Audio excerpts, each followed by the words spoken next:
Okay, today we are going to have a look at the practical aspect of load regulation characteristics of a three-terminal positive regulated power supply.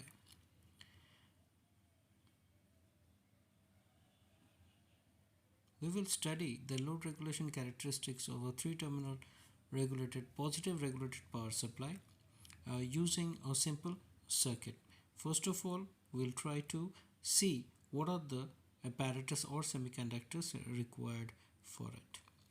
Now the semiconductor devices that will be required is a three-terminal positive regulator.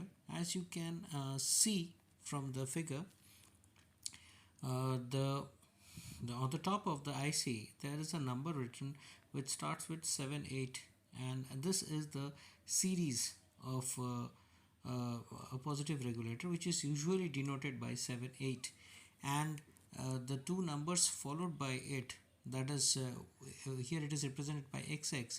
It may be 05, which means 5 volt regulator. It may be 09, which means 9 volt regulator. It may be 12, which is 12 volt. 15 is 15. 24 is the 24 regulator, 24 volt power regulator. Now the other things required are a step down transformer, a semiconductor diode. The semiconductor diodes, if you are using a bridge type rectifier, will use 4, and we will also require power capacitor filters. To study the load regulation characteristics, we would require a wire wound potentiometer. Here we are going to use a 10 kilo ohms, 1 watt or a 3 watt potentiometer.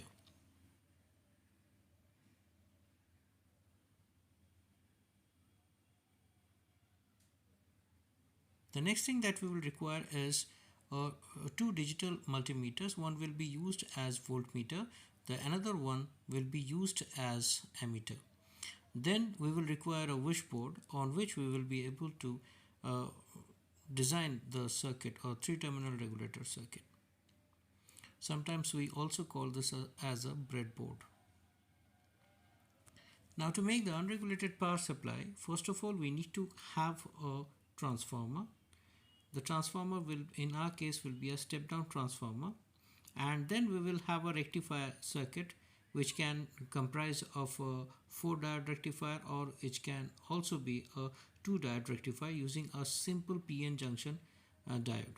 Now in this case what we can see is we are using a bridge type transformer, and hence we will require 4 normal PN junction diodes for rectification purpose. Now after the rectification is done, we will get a pulsating DC at the output of it, and in order to filter the AC components we will require a simple power capacitor or power filter capacitor. In this case we will be using 1000 microfarad, 35 volts.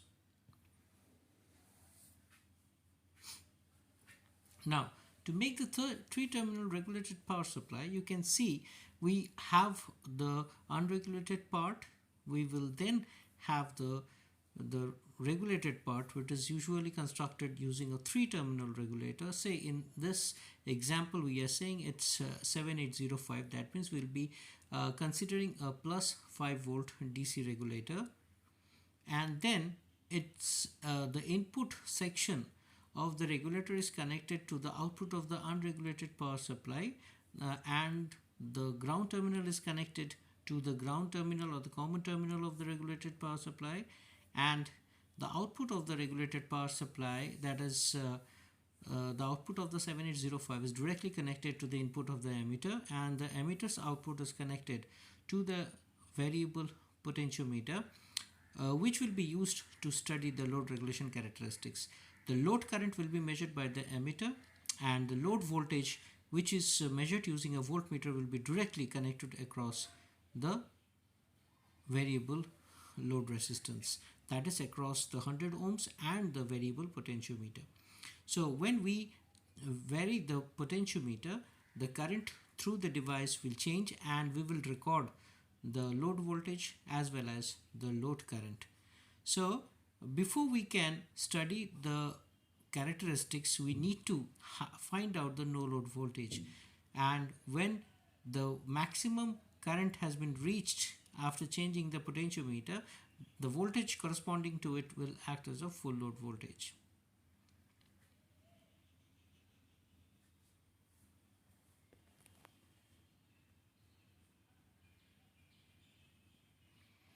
So let us just see how to do it. We will first have to check the no load voltage. In order to do that, we have to remove the load resistor and measure the voltage across the circuit. That will provide us the no load voltage, and then we will connect the load resistor back into the circuit, change the potentiometer and measure the load voltage versus load current. Now the last voltage that will be measured corresponding to the maximum load current will give you the full load voltage. And in order to get the percentage of regulation, we need to get the no load voltage as well as the full load voltage, and applying that into this formula will provide us the percentage of load regulation.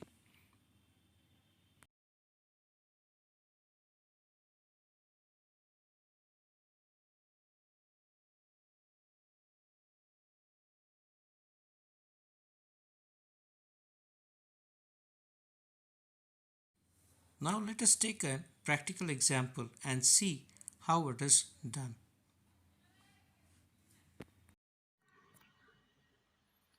So what will be our target?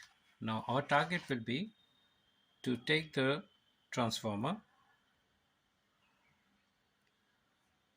which we have, which is a center tap transformer. This side we have live, neutral, 220 volt AC connected, and here we have 12 volt AC, 12 volt AC. We have the center tap CT, which is usually the common terminal.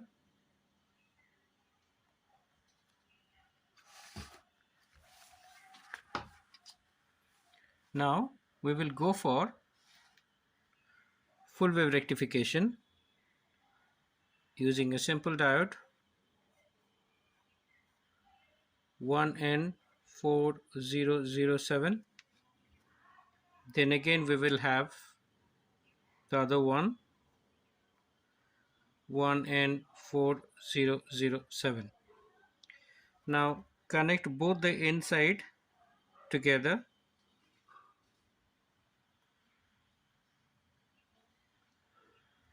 and this terminal will act as the common terminal. From the middle of this you can take the positive output, apply the filter,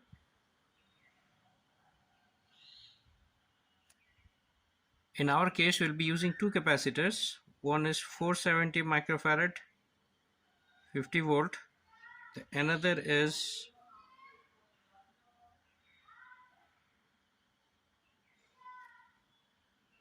470 microfarad 50 volts. From here we will be able to get the VDC.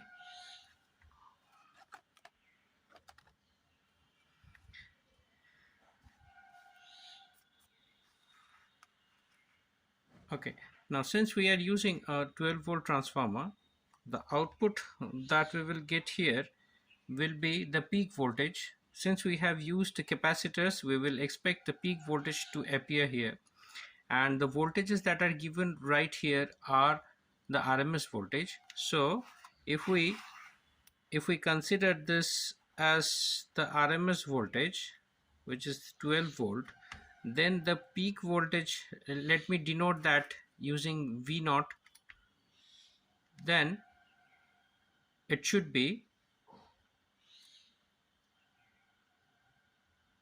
Vrms into root 2.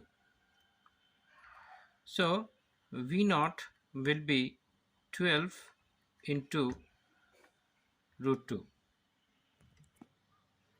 Okay, so if we compute this, we will get the peak voltage as 16.9705, which we will approximate it to 16.97 volts.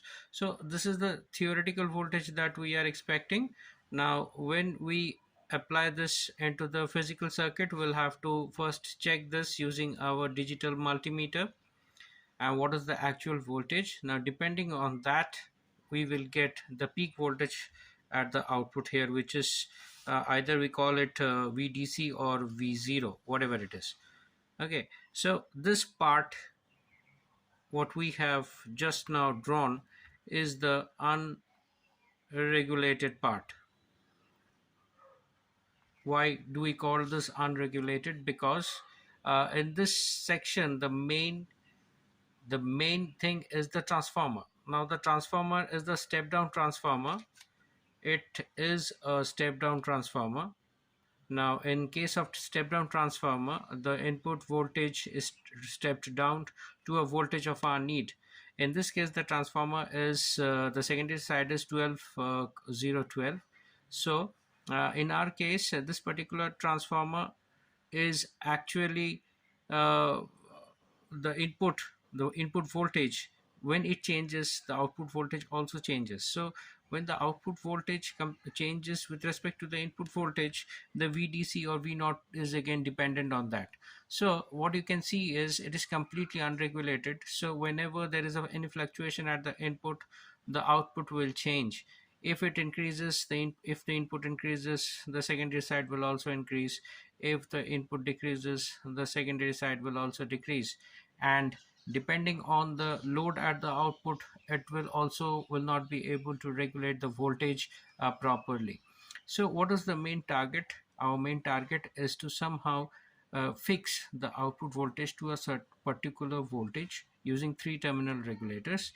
Now every regulated power supply are having two main things. One is the output voltage, to which the voltage will be fixed, and the maximum load current that it can handle.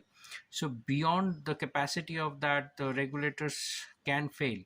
So what we have to do is we have to design a circuit in such a manner that the regulated power supply works perfectly within the design specifications. So the next part of this will be to have a regulated power supply section, and that is using a three terminal regulator. Now using a three terminal regulators, we can use seven, in our case we'll be using a 7809. So 7809 is having three terminals. One is the input terminal, the other one is the ground terminal, and the other one is the output terminal. So the input terminal is connected to the V out or VDC. Now, how to identify the input, ground, and the output terminal? What we have to do is we have to face the regulator. As we can see, we have the regulator in our hand. So the number is written on this side. This is the heatsink side. Heatsink side is at the back side. So if you face the number that is written on the body of this, the plastic package of this, on the left hand side, it will be the input terminal, and the middle one will be the ground, and the right side will be the output terminal. So the input terminal is directly connected to the V out or VDC. The middle one is the ground terminal connected to the common or the ground section of the power supply. So this is 1, this is 2, and this is 3, and the output is OUT out, and this will be connected to the load section. Now in both the cases, you must have filters at the input. Also you must have a filter at the output, which is usually available in the data sheet. This is usually provided to avoid unwanted oscillations at the inside the circuit. So this makes the output section, and now this will behave as the regulated part. Now what we need to do is we have to study its load regulation characteristics. So in order to do that, we have to connect a variable load at the output and study the load current versus the load voltage. So again, in order to do that, what we need is a variable resistor, and before that we need a milliampere meter. The plus side of should be connected to this, the negative one should be connected to this. Then take it to a resistor. Usually we are connecting a 100 ohms resistor, then to a variable potentiometer. Now in our case we'll be using 10 kilo ohms 1 watt wire wound potentiometer, and across the entire load we need to connect a voltmeter which will record the voltage. So this particular current meter will be measuring IL, that is the load current, and this particular voltmeter will be measuring the VL, which is usually the load voltage. Now the plotting of load voltage versus the load current will provide us the load regulation characteristics of this particular regulated power supply. Now usually if we see the datasheet of 7-8 series, we usually call this 7-8 series, and 7-8 series here x means it can be 0.5, it can be 0.6, it can be 0.9, it can be 1.2, it can be 1.5, it can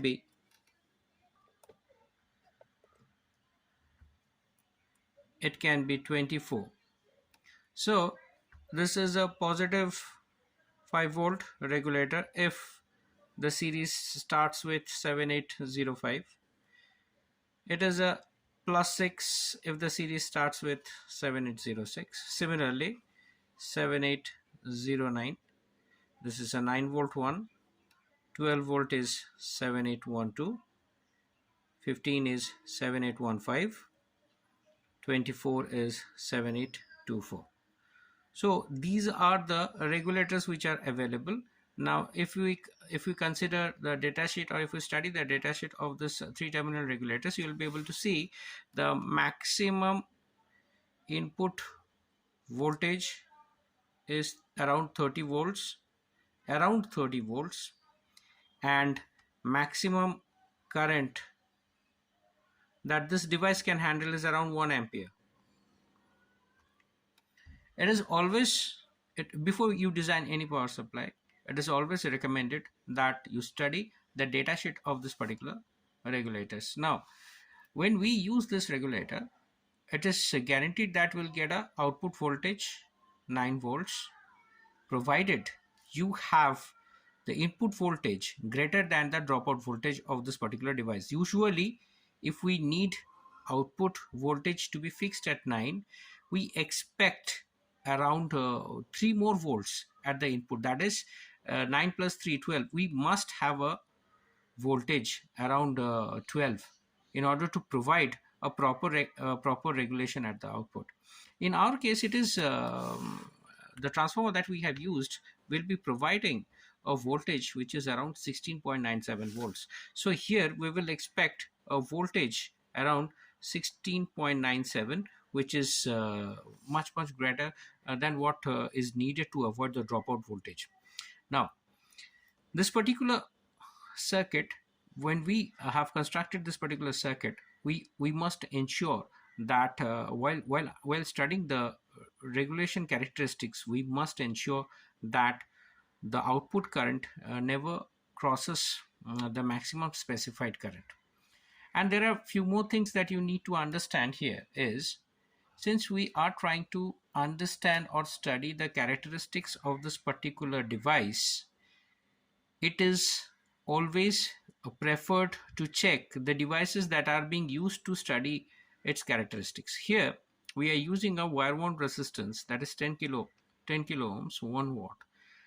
You must choose that particular current which should flow through this, so as not to burn this out. So you also have to understand that if we are studying this particular device for its characteristics, then the output, the variable load that has been connected here, the current will be flowing through this when we decrease the value of the load resistance. When we decrease the value of the load resistance, the current will increase through the device, but the current will be flowing through the device. So the more the value, the more is the value of the current, there is a chance of burning the device out. So we always have to see whether we are considering the safe current that is flowing through this device, or it is within its limit. That is, this particular potentiometer, what we are going to use is 1 watts. So we must see that it never crosses that particular the maximum limit. And one more thing, when we are using a variable potentiometer here, when we rotate the shaft, either it can happen that the shaft comes down, the resistance then is more, and when we are turning the shaft on the other way around, the shaft will slowly move, and the resistance will keep decreasing. So sometimes it may happen that the resistance almost becomes zero. So in order to avoid a short circuit at the output, what we do is we keep a resistor connected to the input of this particular potentiometer. So this will avoid a short circuit. Now this is the minimum resistance that will be available in the device. So depending on that, the current will be flowing through this particular device. So as we can see, the output is approximately 9, and the minimum resistance is 100. Then we can easily calculate the maximum current that will be flowing through this device. Okay, now first thing we need to do is, after construction of this particular circuit, we need to cut the load resistance or remove the load resistance. Now we must see that once we remove the load resistance, this particular voltmeter is actually connected to the milliammeters output, so that we can measure the no load voltage. So the voltage that will be available after taking the load out of the circuit is the no load voltage. Then you connect the load resistance and slowly turn the potentiometer or change the load and record the current versus the voltage, load voltage. The maximum voltage, the maximum current, and the minimum voltage that you will be taking is the full load voltage. So what we are going to do right now is we will implement this entire circuit on the breadboard. In order to make the circuit foolproof, what we need to do is we need to construct everything step by step. First of all, we will make the unregulated part. Then we will check the voltage, whether we are getting the voltage which is almost equal to this or not. After checking that particular voltage, we will move on to create the we will move on to construct the next part of it. So let's see how it is done. Okay, to start with the practical session, here we will require certain equipments, apparatus, and certain semiconductor devices to make a 3-terminal regulated power supply. Now, any regulated power supply is actually having 2 sections. That is, one is the unregulated part and another section is the regulated part. Now in this section, we will be using a 3-terminal regulator, and we will fix the output voltage at a positive 9 volt DC. For that, we will require a step down transformer. Now the step down transformer here you can see is a step down transformer having the primary side here The primary side is this side, and there are three tappings. One is common, another is 220, and another is 230. In Indian standards, we will be using the 230 volt as the input line voltage, and the other one will be the common. So the neutral that is coming from our household electricity socket will be connected to the common, and the live will be connected to the 230 volt tapping of this particular transformer. This step down transformer is also having the secondary side. The secondary side here, we can see it is a multi-tap transformer. The multi-tap transformer, it is a 6 ampere transformer. You can use a different type of transformers and different ampere range transformers, because it will be dependent on the use that you are going to apply it for. Say if you have a smaller power supply which requires lesser amount of current, which the load requires lesser amount of current, depending on that you can choose the transformer that needs to be connected in the unregulated section. In my case, I have been using this particular transformer as presently I have this transformer with me, and I can use this to show you how a 5 volt or a 9 volt or a 15 volt regulator can be constructed out of this. Okay, now this particular transformer, as we can see very clearly, is a multi-tap transformer. And multi-tap transformer here, it is a center tap. That means, see, you have 12, 0, 12. You also have 6, 0, 6. So from this, you are also getting 6 volt AC, and you are also getting 12 volt AC. Since it is a center tap transformer, we can go for full wave rectification using two PN junction diodes. And if we want to go for a bridge rectification, then you can use only one section of this. That is, if we use 12 volt, then we will be using two terminals, that is one from the common and another one from the 12. And it is always preferred to have 2 or 3 volts greater than what we want to achieve at the output of the regulated power supply. That means, see, we have a regulator which is 7809. Yes, you can see it. It is 7809. So it is a 3 volt, it is a 9 volt regulated 3 terminal regulator. So you definitely should have a transformer which can at least give 3 or 4 voltage greater than the actual output voltage.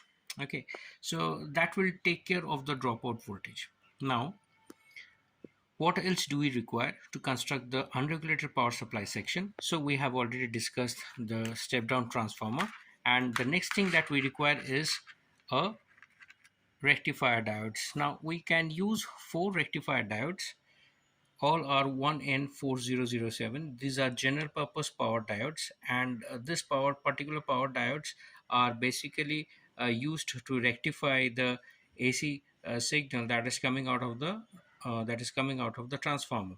Now, this particular PN junction diode is suitable for the line frequency which is around 50 to 60 hertz. But if we are considering some other power supply where the line frequency is greater than this, then we'll have to change the diodes, because this particular diode is only meant to work for line frequency which is around 50 to 60 hertz. We can also check the line frequency, or the frequency that it can handle from the datasheet of on this particular diodes. But in our case, we will be considering 1N4007 for a rectification part. Now, for filtering part, that is, if you want to bypass the AC components that will be available after rectification, we will require capacitors. Now, this is an electrolytic capacitor. You can see I am been using 470 50 volt, and this 470 50 volt is an electrolytic capacitor. Now you can see there is a negative sign given on the body of it. That particular terminal is actually the negative terminal, and the other terminal will behave as the positive terminal. Now when the capacitors are new, you will see one of the terminal is the length of the terminal is longer than the other, and some of them use that particular to identify the negative or positive terminal, but it is always better to see the symbol that has been given on the body to identify that particular terminal. It is always safe.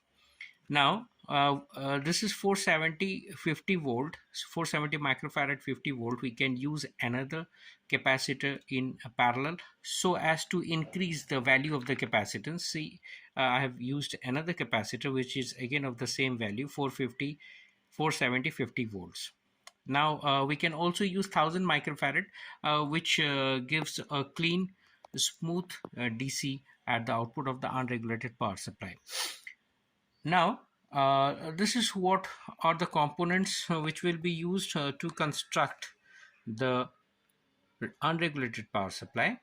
But we have to make a regulated power supply, and we'll be making a regulated power supply using a 3-terminal regulator. Here we are using the 3-terminal regulator.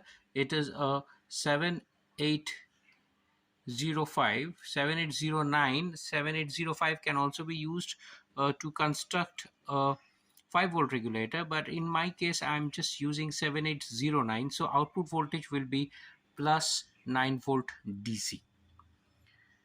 So now let's see how to construct this particular regulated power supply on a breadboard. Okay, now let's start with the practical session. Now the transformer that we are using, as you can see, it is having 12 center tap 12. So the wires are being soldered onto the terminal, and we will use the 12012 and connect it on the breadboard. So from here we can see the blue one is the center tap, the blue one is the center tap, hence we will connect that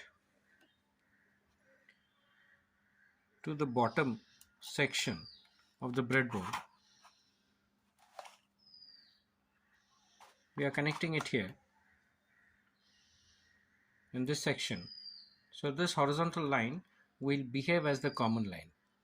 As you can see, the common line has to continue. The common line has to continue till the end of the circuit. So what we will do is we will connect the green wire, which is usually the common, to the terminal here.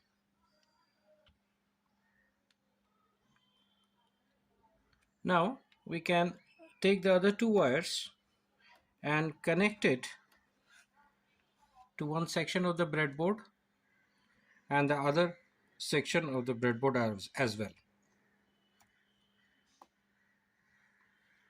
So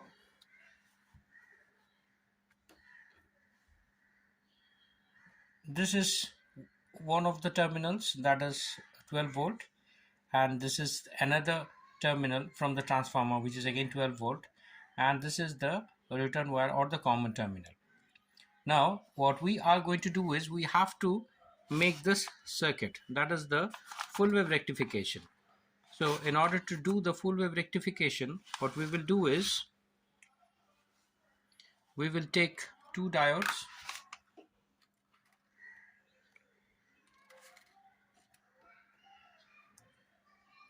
So this is one of the diode, and as you can see, there is a silver circle, and this silver circle is actually the N side and the other side is the P side. So what I will do is connect one of the P side, and inside I'll bring the inside to another section of the breadboard. So let us connect that here. Similarly, I will connect the other P side of the another diode. See, another diode P side has been connected to this side, and you can directly connect it with the inside of the or the diode. So this particular circuit is now complete, where both the insides are connected together.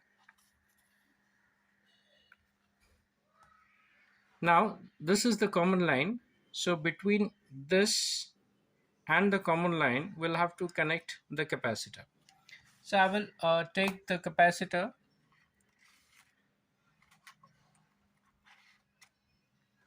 I have two capacitors.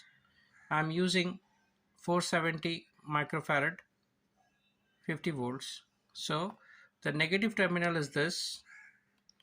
Since the negative symbol is near to this particular terminal, so this is the negative one, and the other side is the positive one.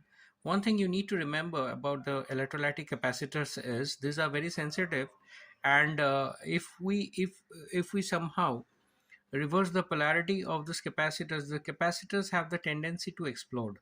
So it can be injurious to anybody's health, especially the eyes. So the person or the persons who are going to use this must ensure that the correct polarity has been used in the circuit, and check it again and again before switching it on. Now we will do is we will first connect the negative terminal to this, as you can see here,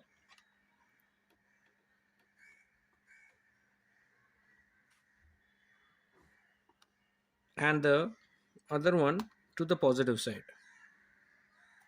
So you can see the negative side of the capacitor connected to the common terminal, the positive side of the capacitor connected to the junction of the two insides of the diode.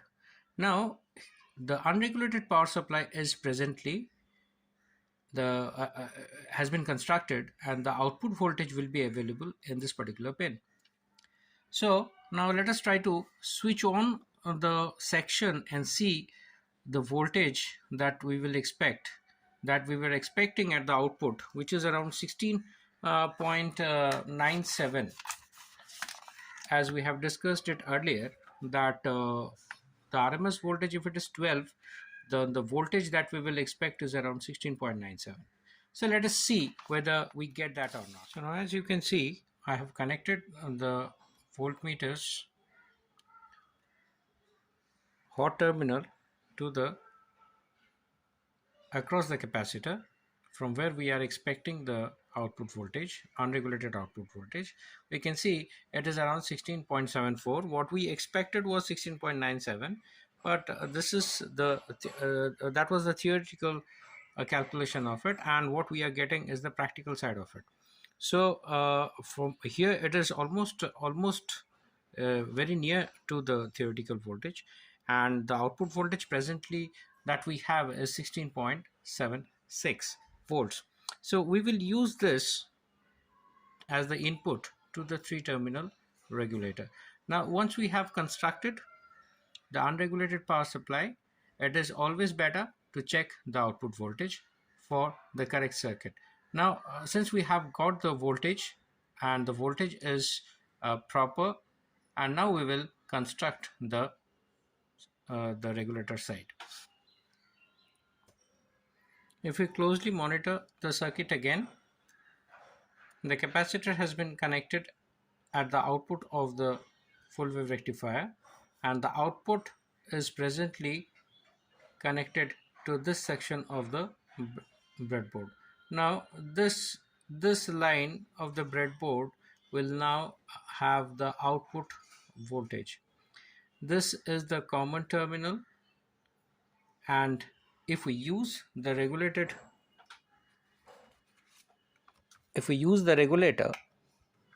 which is here, the input has to be connected to this, the ground, the middle one, which is the ground, has to be connected to the common terminal, and the output can be connected anywhere on the breadboard.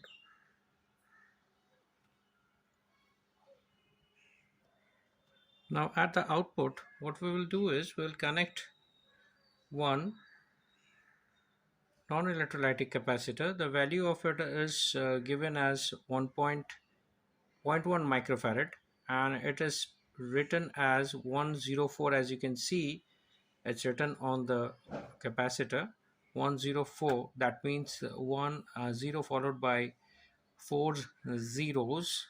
Okay, and if we divide that with 1000, we get 100 kpf, and when we divide that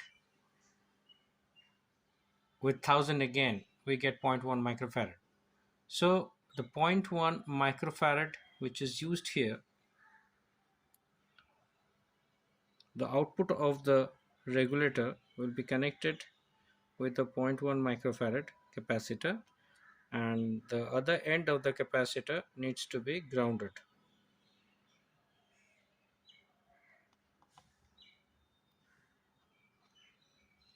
So from this circuit we can see the input connected to VDC, or the output of the unregulated power supply. The common terminal, the ground terminal of the regulator, is connected to the ground wire of this circuit. The output of the 3-terminal regulator connected with the capacitor, which is 0.1 microfarad, and now we can check whether we are getting the output voltage as 9 or not. So we will again take a voltmeter,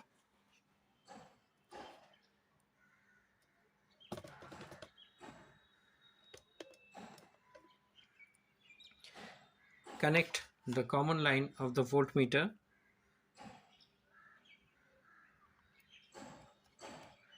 and connect the positive line or the hot probe to the output of the regulator.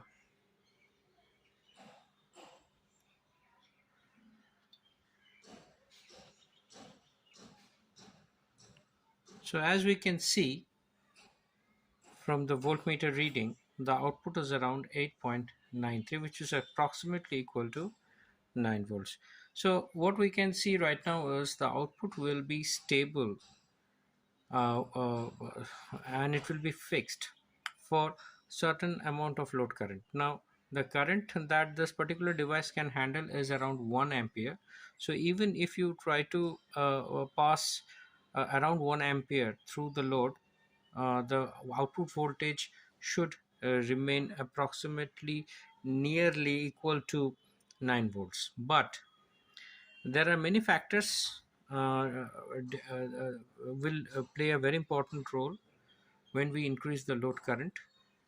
The main factor will be whether the actual source, that is the transformer needs to be should be able to provide 1 ampere of current if the load requires. But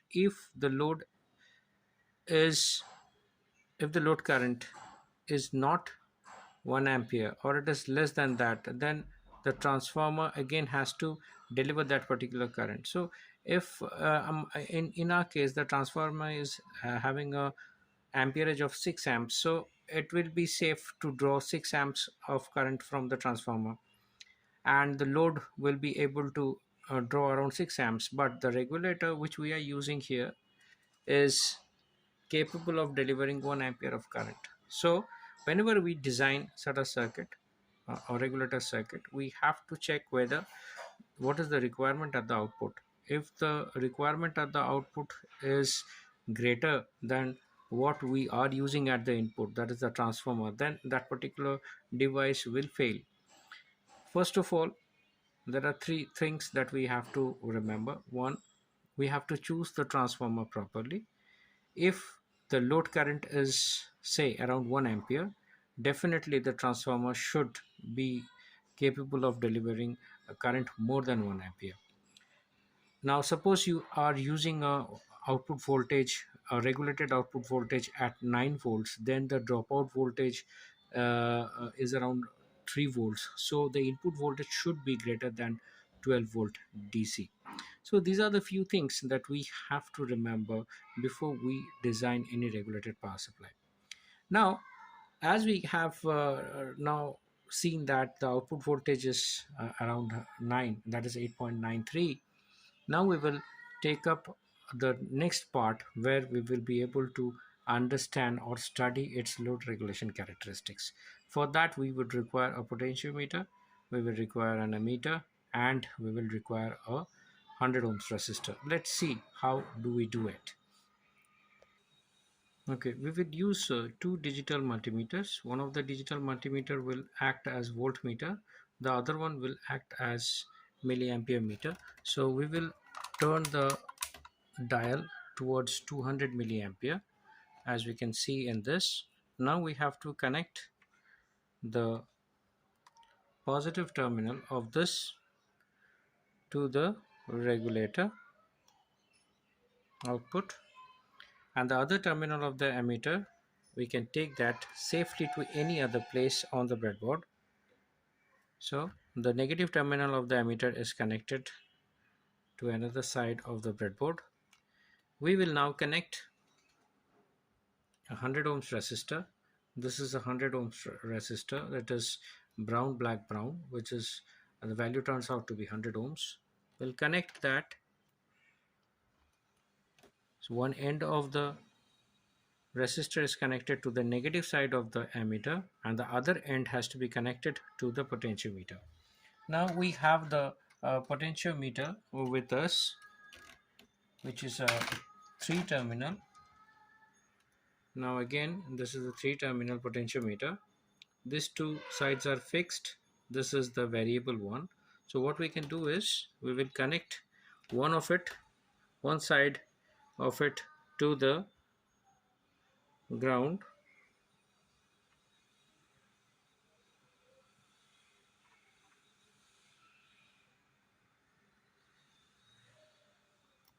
We can connect the middle terminal also to the ground, and we will connect the other fixed end to the resistor.